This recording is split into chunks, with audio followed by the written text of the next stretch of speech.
Breaking news, everyone. This just in. A movie that was made 40 years ago doesn't represent today.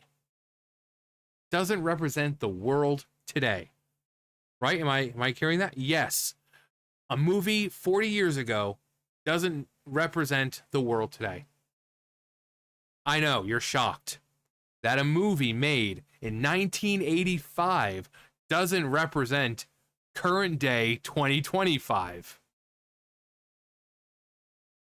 Thank you, Molly Ringwald. Thank you for pointing that out to everyone. Molly Ringwald calls The Breakfast Club very white. It doesn't represent our world today. Molly Ringwald wants fans to forget about a remake of The Breakfast Club.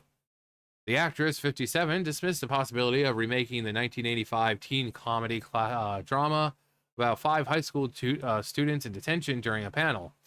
Don't You Forget About Me, The Breakfast Club 40th anniversary reunion at the C2E2 Pop Culture Convention in Chicago on Saturday. I personally don't believe in remaking that movie because I think this movie is very much of its time. Who played popular girl Claire Standish. It resonates with people today. I believe in making movies that are inspired by other movies, but build on it and represent what's going on today. This is very much, it's very white, this movie. You don't see a lot of different ethnicities, considering we just follow these kids the whole time. They don't show you the school during the day. They don't really show outside. So, yeah, what you see is what you get.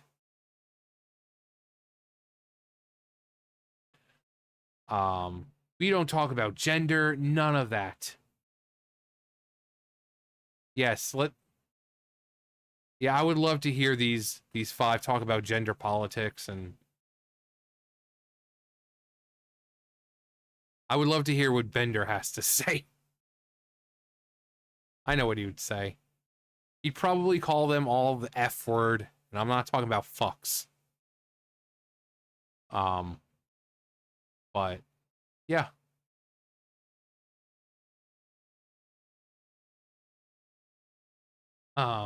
So I would like to see movies that are inspired by The Breakfast Club, but take it in a different direction.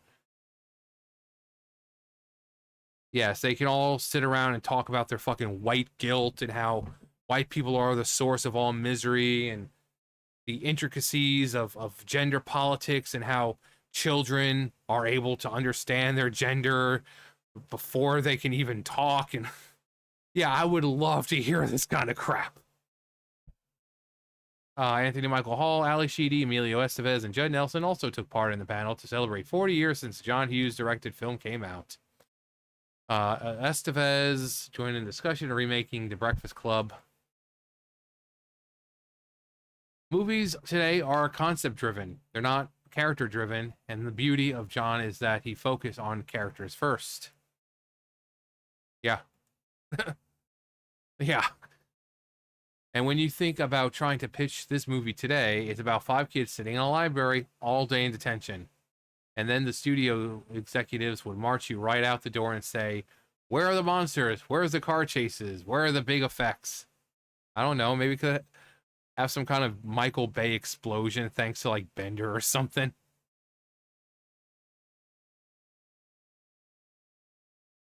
It's also important to remember that we made this movie for $1 million. Which at the time was still a lot of money, but by Universal standards was not. It was not thought of as a big, giant tentpole film as they make today, so there was a lot of risk involved, but by today's standards, this movie, I don't think, would ever get made.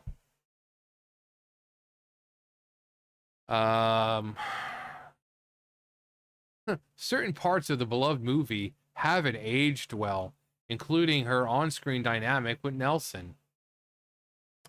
There's a lot that I really love about the movie, but there are elements that haven't aged well.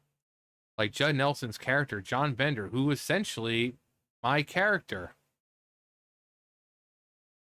I'm glad we're able to look at that and say things are truly different now.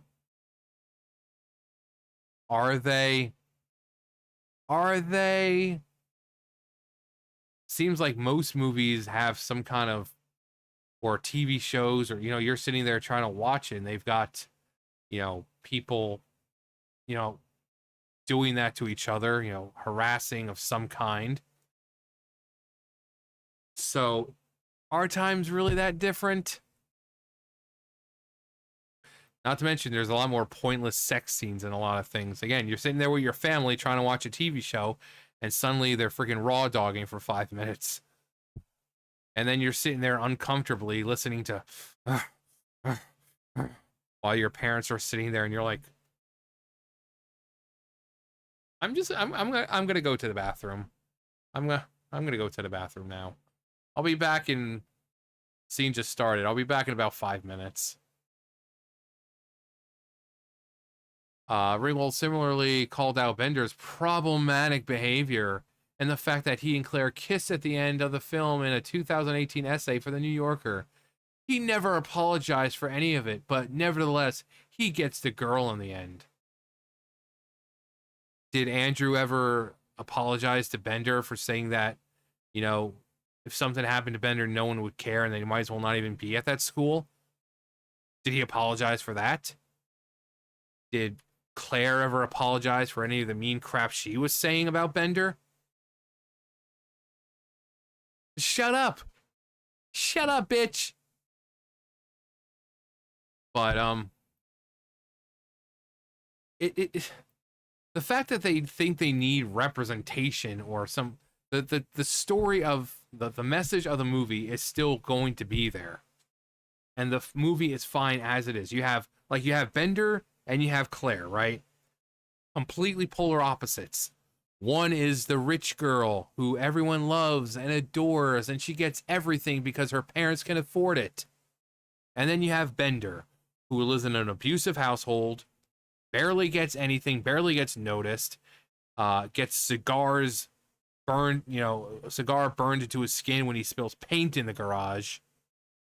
And they end up in the end. Complete opposites. Andrew ends up with, what's her name? Allison. Same thing. You have Andrew, who's the jock, socially accepted, great with people, has great athletic prowess. And then you have the weird girl who keeps to herself and does and says weird things and chooses not to really be around anyone. And yet somehow they come together.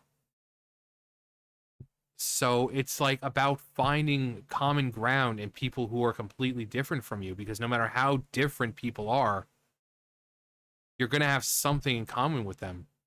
Everyone has problems. People are like, oh, I'm the only one going through it. No, you're not. It's like when going through puberty. You think you're the only one that all your troubles and your woes and, oh, it's so... No. It's puberty. Everyone on this planet has been through what you're going through right now. You can reach out and talk to someone about it. So that's the beauty of the story, that no matter how different you are, you can come together. And you shouldn't let what people see you as define who you are, because that's how it's like with the end, with the principal, when you hear the letter being read or the essay, you see us how you want to see us, and you shouldn't let a label or something define who you are. Just because you're seen as a criminal doesn't mean you need to act or be a criminal. You can choose to be different than what you're labeled as.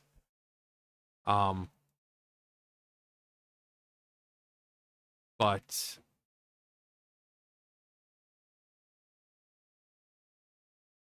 also, fun fact: every one of these guys was on Psych, except for Emilio Estevez for some reason. They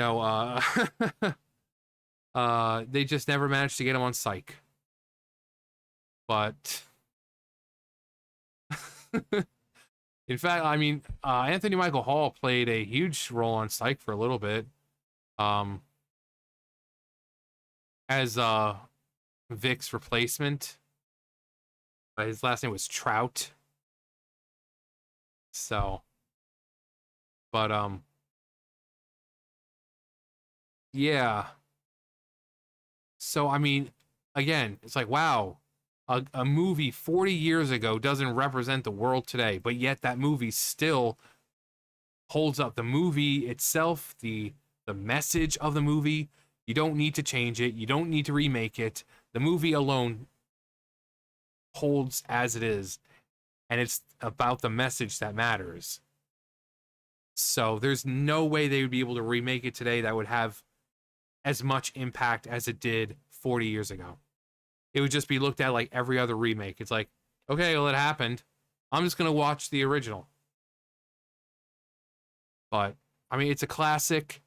You know, it's stuff, movies like that that are timeless classics that no matter how the world changes, you have something like The Breakfast Club, where the message of the movie is never going to change.